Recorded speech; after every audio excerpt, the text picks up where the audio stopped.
नमस्कार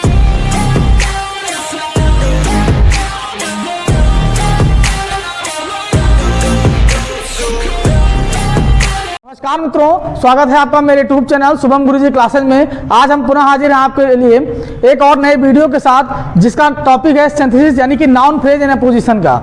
नाउन और फ्रेज और अपोजिशन समझेंगे आज बड़े ही आसान भाषा में, बड़े ही सिंपल तरीके से कैसे ये वीडियो बनेंगे और कैसे इस सेंटेंस को आसानी से हम बना सकते हैं अपना सिंथेसिस बनाते समय। जैसा कि हम सब जानते हैं कि दो या दो से अधिक वाक्यों को अगर हम किसी सिंपल सेंटेंस में, कंपाउंड सेंटेंस में या कॉम्प्लेक्स सेंटेंस बनाते हैं तो क्या कहलाता है, वाक्य का सिंथेसिस कहलाता है। मित्रों, आज का जो टॉपिक हुआ है नाउन फ्रेज इन अपोजिशन, पहले हम इनके मतलब जानेंगे, उसके बाद इसको एग्जांपल के माध्यम से समझेंगे कि कैसे हमारा सेंटेंस बनेगा।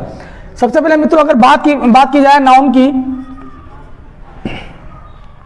नाउन का मतलब हिंदी में क्या होता है मित्रों, संज्ञा होता है। और इसका अगर आप जानना चाहें तो क्या होता है, नेमिंग वर्ड होता है। क्या होता है मित्रों, नेमिंग वर्ड, यानी जिसका नाम है वो क्या है, संज्ञा है। जिसका कोई नाम है वो क्या है, संज्ञा है। उसके बाद बात की जाए अगर फ्रेज की, तो फ्रेज क्या होता है मित्रों, फ्रेज की होता है आपका a small sentence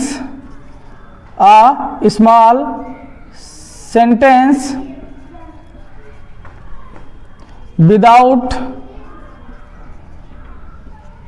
a verb, यानी कि एक छोटा सा वाक्य, इसको आधा वाक्य भी कहते हैं हम, और उसमें वर्ब ना आया हो, वो क्या होता है आपका फ्रेज होता है। अब बात की जाएगी अपोजिशन की। किसकी बात की जाएगी, अपोजिशन की। तो अगर आप अपोजिशन का मतलब जानना चाहते हैं मित्रों तो आप देखते रहिए। अपोजिशन का मतलब क्या होता है मित्रों,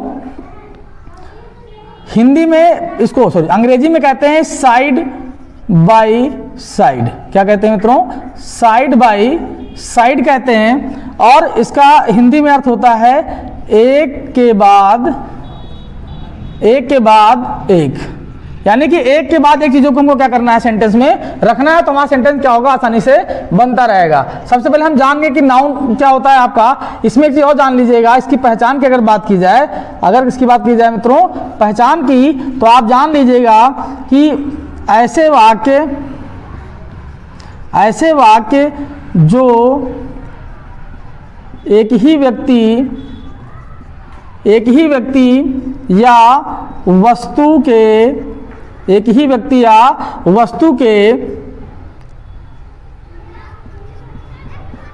गुण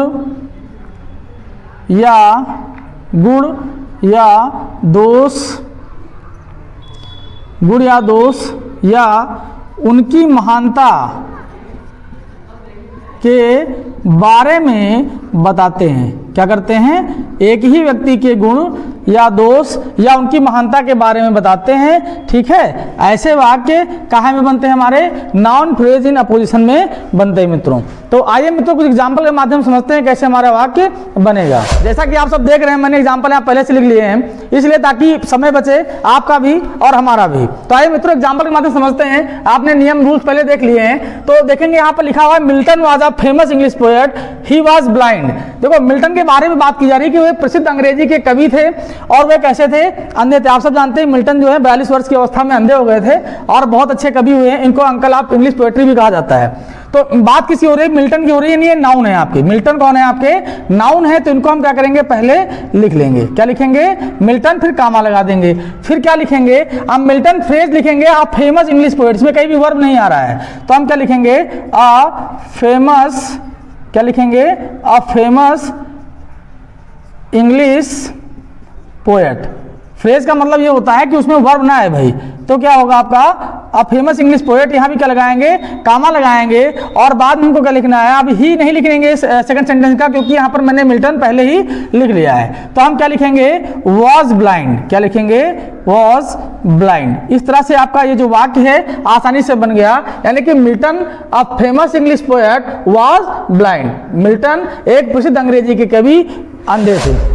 मित्रों दूसरा एग्जांपल देखते हैं हमारा, लिखा हुआ है Rana Pratap was a brave warrior. Rana Pratap के थे, एक बहादुर योद्धा थे। He was the king of Mewar, वे मेवाड़ के क्या थे, राजा थे, किंग थे, महाराज थे भाई वहां के। तो राणा प्रताप के बारे में बात हो रही है, हमारे नाउन होंगे, तो इनको हम क्या करेंगे, पहले लिख लेंगे। हम लिखेंगे राणा प्रताप, फिर क्या लिखेंगे, इसका फ्रेज ढूंढेंगे, लिखा हुआ अ ब्रेव वॉरियर, कामा लगाएंगे, क्या लिखेंगे, a brave warrior, Rana Pratap was a brave warrior, comma लगाएंगे और फिर क्या लिखेंगे, अगला फ्रेज ढूंढेंगे तो क्या लिखेंगे, यहां पर ही हमको लिखना नहीं है कि लिखेंगे was the king of Mewar. कौन थे वो भाई, महाराज थे कहां के, मेवाड़ के, द किंग ऑफ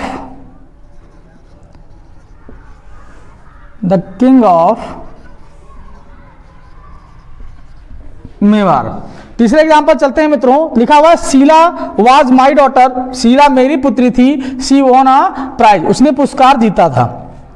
तो देखते हैं यहां नाउन कौन है, शीला है, तो शीला को हमको क्या करना है, पहले लिखना है, ध्यान रखना है नाउन को ही पहले लिखना है।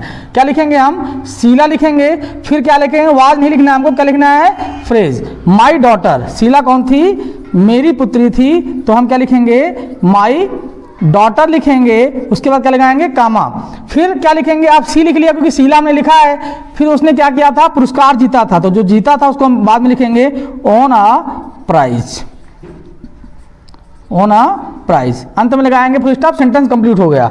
चौथा एग्जांपल देखते हैं मित्रों, doctor brown is my teacher, doctor brown कौन थे, कौन है, मेरे अध्यापक हैं, ही लिव्स एट ऋषिकेश, वे कहाँ रहते हैं, ऋषिकेश में रहते हैं। तो बात किसकी हो रही है, डॉक्टर ब्राउन की, और ये क्या है, हमारे नाउन है, फिर से बता दे रहा हूं आपको। तो हम क्या लिखेंगे, सबसे पहले डॉक्टर ब्राउन ही लिखेंगे, डॉक्टर ब्राउन लिख लेंगे, कामा लगाएंगे, कौन है वो भाई, माई टीचर, क्या लिखेंगे, माई टीचर लिख लेंगे, कामा लगाएंगे, और फिर क्या करेंगे, ही हमको लिखना नहीं है क्योंकि ही क्या है, मिस्टर ब्राउन के बारे में ही बताया गया जो मैंने पहले से लिख रखा है। फिर क्या है, लिव्स एट ऋषिकेश, ठीक है, तो क्या हो जाएगा आपका, लिव्स एट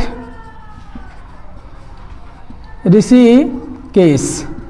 मित्रों ये आप जान लीजिएगा कि सेंटेंस क्या सिखाता है हमको, कि हम सेंटेंस को छोटा करेंगे ना कि उसको बड़ा करेंगे। इसके लिए आप सेंटेंस का पहला वीडियो मेरा पढ़ा हुआ उसको जाके देख लीजिएगा, तो आपके लिए आसानी हो जाएगी सेंटेंस को ज़्यादा ठीक से समझना। मित्रों आशा करता हूँ कि जो एग्जाम्पल आपको दिए गए हैं आसानी से समझ में आए होंगे, और हमारे साथ अच्छा अगर लग रहा हो आपको तो मेरे चैनल को आप सब्सक्राइब भी करिए, अधिक से अधिक शेयर करिए ताकि ज़्यादा लोगों तक पहुँच सके और ज़्यादा स्टूडेंट इसका लाभ उठा सकें। मित्रों मिलते हैं सेंटेंस के नेक्स्ट वीडियो में, अगले पार्ट में, तब तक के लिए जय हिंद जय भारत।